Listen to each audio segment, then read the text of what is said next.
Pasar modal atau capital market adalah pasar yang kegiatannya memperjualbelikan instrumen investasi jangka panjang. Instrumen investasi ini bisa berupa saham, surat utang atau obligasi, reksadana, ataupun bentuk lainnya dengan sistem syariah. Perkembangan pasar modal dapat memajukan perekonomian suatu negara. Hal ini berkaitan dengan kebijakan yang ditetapkan oleh pemerintah. Indonesia merupakan negara dengan penduduk mayoritas muslim, menjadi salah satu faktor pendorong perkembangan pertumbuhan ekonomi dalam proses pengembangan lahirnya pasar modal syariah di Indonesia.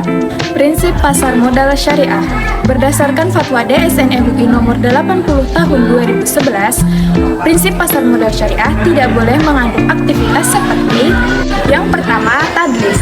Tadlis merupakan usaha penjual untuk membatasi objek investasi, sehingga pembeli melihat objek tersebut dengan kondisi yang baik, padahal terdapat beberapa kekurangan yang tidak disebutkan oleh penjual.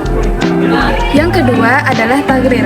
Tagrir adalah usaha penjual untuk mempengaruhi melalui kebohongan secara lisan ataupun tindakan, sehingga pembeli terdorong untuk melakukan transaksi. Yang ketiga, tanajusi. Prinsip ini merupakan seorang pembeli yang berpura-pura melakukan penawaran suatu produk, padahal ia tidak ada keinginan untuk membeli.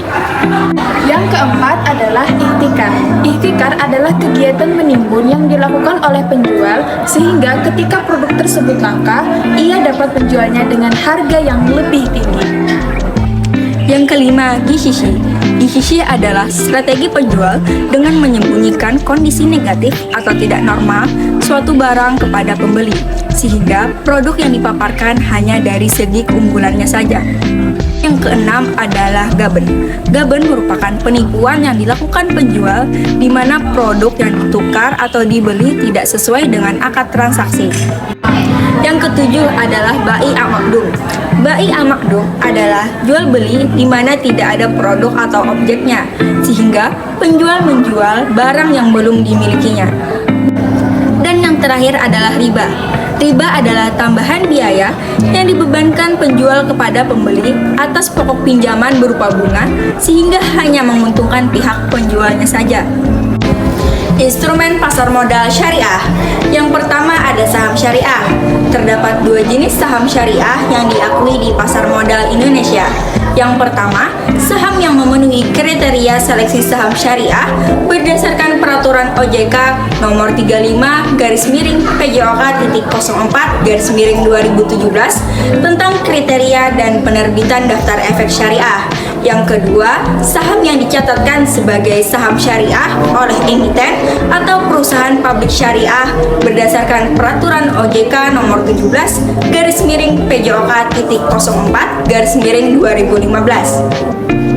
Dan yang kedua ada obligasi syariah.